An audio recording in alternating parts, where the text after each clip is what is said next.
Rohatil aktyaru tashudu. Assalamualaikum. Hai teman-teman, hari ini kita akan belajar mengenai Sirah Nabawiyah. Yuk simak ceritanya. Sirah Nabawiyah yang pertama berjudul Nabi Muhammad SAW sederhana dan banyak bersyukur. Nabi Muhammad SAW adalah laki-laki yang menyukai kerendahan hati. Hidupnya selalu sederhana. Beliau membenci sikap sombong, pamer, ataupun apa saja yang menjurus menampakkan kemewahan.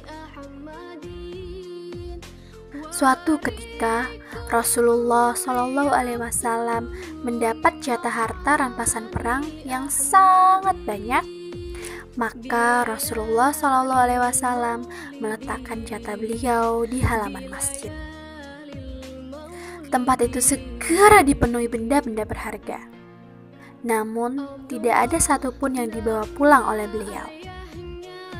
Dibagikannya seluruh benda itu kepada semua orang sampai uang dirham yang terakhir. Setelah itu, barulah Rasulullah SAW pulang ke rumah dengan perasaan lega dan tidur di kasur berupa sehelai kulit binatang yang terisi kulit kurma. Kehidupan Nabi Muhammad SAW sehari-hari ada beberapa. Mari kita simak. Yang pertama, Nabi Muhammad SAW berteman dengan semua orang, termasuk orang yang kaya maupun yang miskin. Kemudian Nabi Muhammad SAW menjahit pakaiannya yang robek. Yang ketiga, membetulkan sandal yang rusak. Yang keempat, menuntun unta. Yang kelima, makan bersama para pembantu. Yang keenam, selalu menolong orang miskin dan orang yang lemah. Yang ketujuh, Nabi Muhammad SAW tidur di atas kasur berupa selembar kulit binatang yang berisi kulit kurma. Kemudian yang terakhir, selama menjadi seorang nabi, beliau tidak pernah makan roti halus. Nabi Muhammad SAW melakukan semua ini dan menyuruh kita melakukannya supaya kita bisa merasakan apa yang dirasakan orang miskin. Kita senang menolong orang miskin. Kita bisa hidup sederhana dan kita bisa selalu bersyukur atas nikmat Allah Subhanahu wa Ta'ala. Inilah kisah sang Rasul. Sirah Nabawiyah yang kedua berjudul Nabi Muhammad SAW anak yang mandiri dan suka bekerja keras.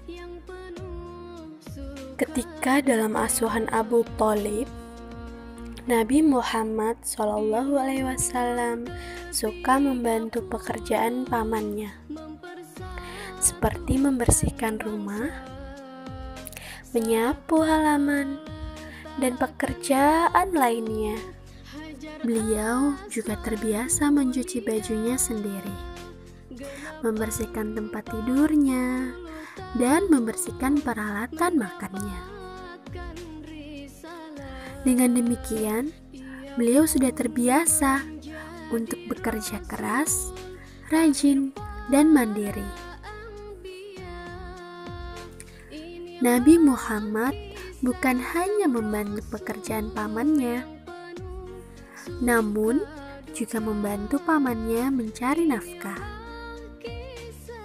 Nabi Muhammad yang saat itu masih berusia 10 tahun telah mampu bekerja menjadi pengembala kambing untuk penduduk Mekah. Upah yang diterima dari pekerjaan itu diserahkan kepada Abu Thalib untuk membantu penghasilan keluarganya. Nabi Muhammad mengerjakan hal itu dengan sangat senang dan tidak merasa terhina ataupun malu. Dalam menggembala kambing itulah Nabi Muhammad mendapat banyak pelajaran, seperti terbiasa untuk bekerja keras, tanggung jawab, jujur, disiplin, ikhlas, penyayang, sabar, berani, dan terampil. Allah Subhanahu wa Ta'ala menganugerahkan kecerdasan yang luar biasa dan sikap yang terpuji kepada Nabi Muhammad, sehingga beliau bisa melakukan dan menghadapi kesulitan-kesulitan yang dialaminya.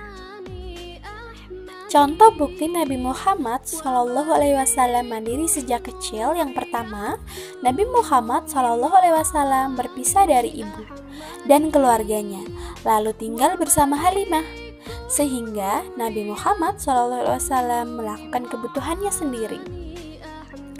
Yang kedua, Nabi Muhammad Shallallahu Alaihi Wasallam terbiasa mencuci pakaiannya, membereskan tempat tidurnya, dan mencuci peralatan makannya sendiri. Contoh bukti Nabi Muhammad Shallallahu Alaihi Wasallam giat bekerja keras adalah yang pertama, Nabi Muhammad Shallallahu Alaihi Wasallam mengembalakan kambing untuk membantu pamannya.